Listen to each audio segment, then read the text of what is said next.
आज मैं एक ऐसे शख्सियत के बारे में बात करूंगी जिनका ग्लोबल जियोपॉलिटिक्स में बहुत ज़्यादा इम्पैक्ट है। Nelson Mandela. नेल्सन रोलीहला मंडेला जो दक्षिण अफ्रीका के प्रथम ब्लैक भूतपूर्व राष्ट्रपति थे। राष्ट्रपति बनने से पहले वो दक्षिण अफ्रीका में सदियों से चल रहे रंग भेद का विरोध कर रहे थे। रंग भेद जो है, जिसको इंग्लिश में अपार्थाइड भी कहते हैं, और इसके लिए उन्होंने अफ्रीकी नेशनल कांग्रेस और उसके साथ जो सशस्त्र गुट था उनको, तो उसके वे अध्यक्ष भी रहे थे। अगर उनके लाइफ के बारे में बात करें तो 1918 में वो पैदा हुए थे, 18 जुलाई को मैजो में, साउथ अफ्रीका में, और 2013 में उनकी डेथ हुई जोहान्सबर्ग में।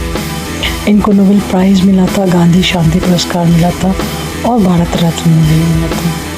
पढ़ाई इन्होंने 1989 में यूनिवर्सिटी ऑफ साउथ अफ्रीका से इन्होंने ग्रेजुएशन किया था, और उनके बच्चे भी हैं अभी जो सर्वाइव हैं। लेकिन मेन मुद्दा है जियोपॉलिटिक्स का। नेल्सन मंडेला ग्लोबल जियोपॉलिटिक्स में इतने ज़्यादा इम्पोर्टेंट क्यों हैं?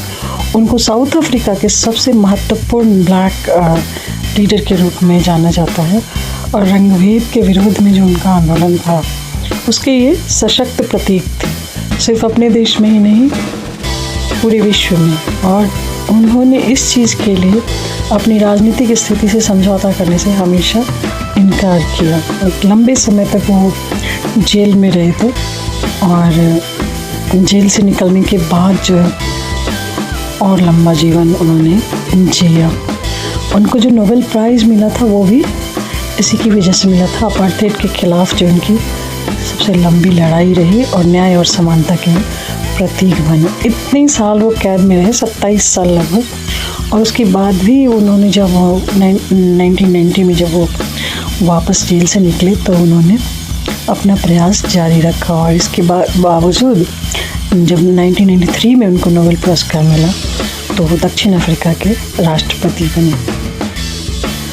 ग्लोबल जियोपॉलिटिक्स में उनका इम्पोर्टेंस इस बात से पता चल जाता है कि नेल्सन मंडेला अंतर्राष्ट्रीय दिवस मनाया जाता है उनके बर्थडे के दिन, और बहुत ही इफ़ेक्टिव रहा उनका जो इम्पैक्ट था, चाहे वो रंग विरोध के लिए हो, चाहे अंतर्राष्ट्रीय कूटनीति में, या मानवाधिकार के लिए, संघर्ष समाधान के लिए। एक वैश्विक स्टैंडर्ड उन्होंने इस्टेब्लिश किया, और उनके प्रयासों से अपार्थाइड जो है वो साउथ अफ्रीका में बंद हो गया।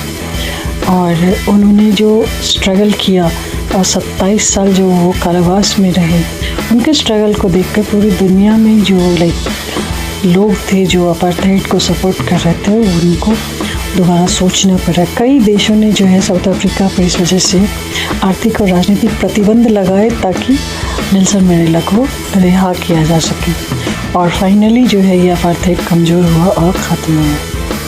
तो इसलिए मंडेला को मानवाधिकारों का ग्लोबल प्रतीक माना जाता है, और रेशियल इक्वालिटी के लिए भी उनको सिंबल माना जाता है।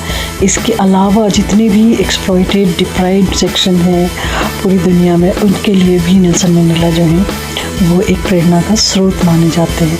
संयुक्त राष्ट्र संघ ने उनके विचारों को और उनकी पॉलिटिक्स को, उनके स्ट्रगल को और न्याय के प्रति उनके दृष्टिकोण को अपनी नीतियों में शामिल किया है।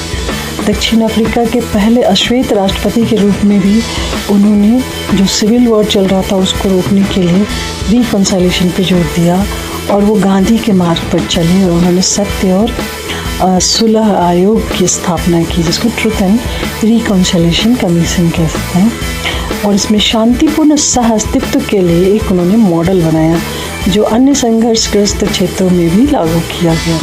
जो उनकी पॉलिटिक्स थी, राष्ट्रपति पद छोड़ने के बावजूद जो है वो ग्लोबल लीडर बने रहे, और उन्होंने डिफरेंट इंटरनेशनल ऑर्गेनाइजेशन में जाकर वहाँ जो भी डिस्प्यूट था उसके बीच में मीडिएट किया और उसमें शांति की स्थापना की।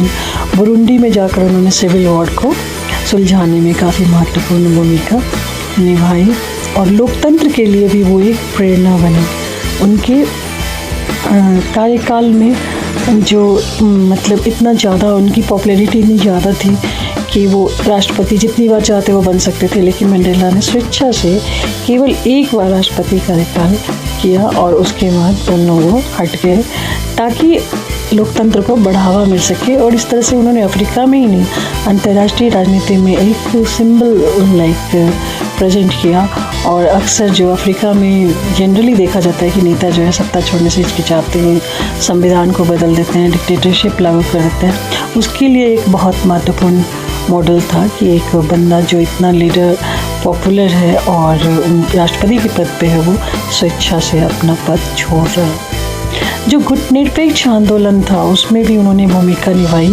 1998 से 99 तक नॉन अलाइन मूवमेंट के महासचिव के रूप में भी उन्होंने कार्य किया और अंतर्राष्ट्रीय मंच पर इस तरह से उन्होंने साउथ अफ्रीका को, दक्षिण अफ्रीका को एक अस्तित्व प्रदान किया। और इनका प्रभाव जो है पूरे ग्लोब पर था और अहिंसा, सुलह और दृढ़ कूटनीति से कोई भी समस्या को हल किया जा सकता है, ये उन्होंने साबित कर दिया। किसी भी तरह के राजनीतिक संघर्ष को पार करने के लिए या रंगभेद को पार करने के लिए पीसफुल सॉल्यूशन जो है वो एक उन्होंने प्रेजेंट किया।